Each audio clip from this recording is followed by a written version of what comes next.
Chapter 10. After their tea and biscuits and a second cup of tea and a piece of apple cake, the burglars were escorted to the police station. As they left, they handed Lord Mollet their business card, just in case he ever needed anything stolen. "We're always looking for windows of opportunity," said Harry.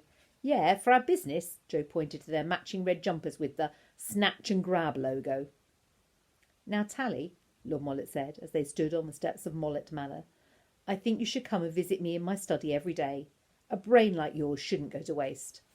I think it would benefit from some French and some history and—" Tally could see Mrs. Sneed's eyes narrowing with every word. Hastily she jumped in.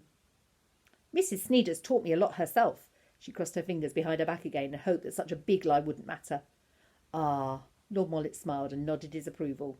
And Mrs. Sneed blushed and gazed down at Hans. "Well, yes, that's true. But if the Lord needs you, then I can spare you briefly." She brought her face close to Tally's. "No having fun, though."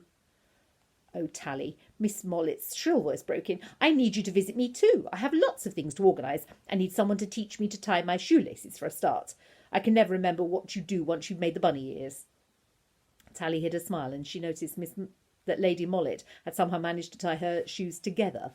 No wonder she's always taking such tiny, careful steps.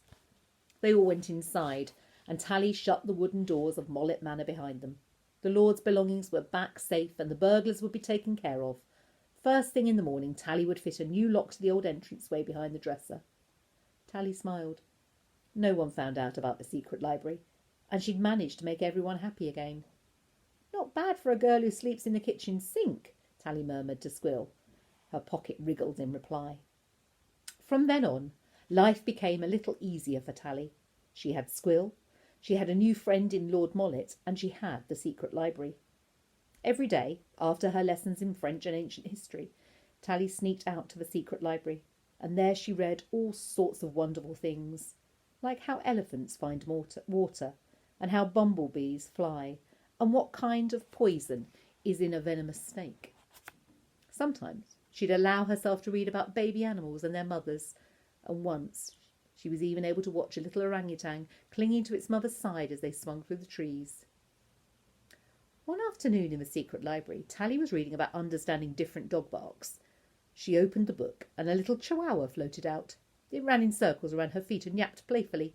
Tally turned the page, and a poodle appeared, growling a warning, and Tally nodded and committed the different barks to her memory. She was just about to turn the page again when something caught her eye. In the right-hand margin was a pencil scribble. Tally peered closer. What would a calling bark sound like? "Make megaphone. How can I change my voice to get it right?"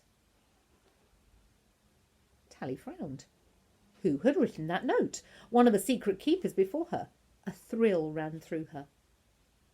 Squill tapped her on the hand. He wanted to know what the writing said. In a shaky voice, Tally began to read aloud. What would a... Oh!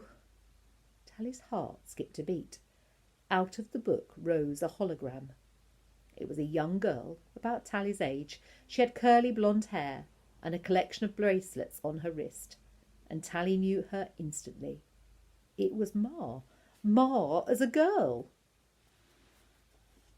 The second Tally stopped reading, the image disappeared, and frantically she cast her eyes down to the page to find the note again. What would a calling bark? Tally read Ma's notes aloud, over and over again, watching the girl frowning in concentration as she wrote in the margin. "Oh, Ma," Tally cried, "I miss you." But the other girl didn't seem to hear. She ran her fingers over Ma's precious handwriting, and her heart felt like it would break. "I wish you were here," she whispered. But the image was gone. Ma was a secret keeper too, Tally said to Squill as they turned to leave the library. That's how she knew about the song and the stones. She brought me to the cliffs that day to teach me how to become one too. A smile spread across her face as she reached for her friend's paw.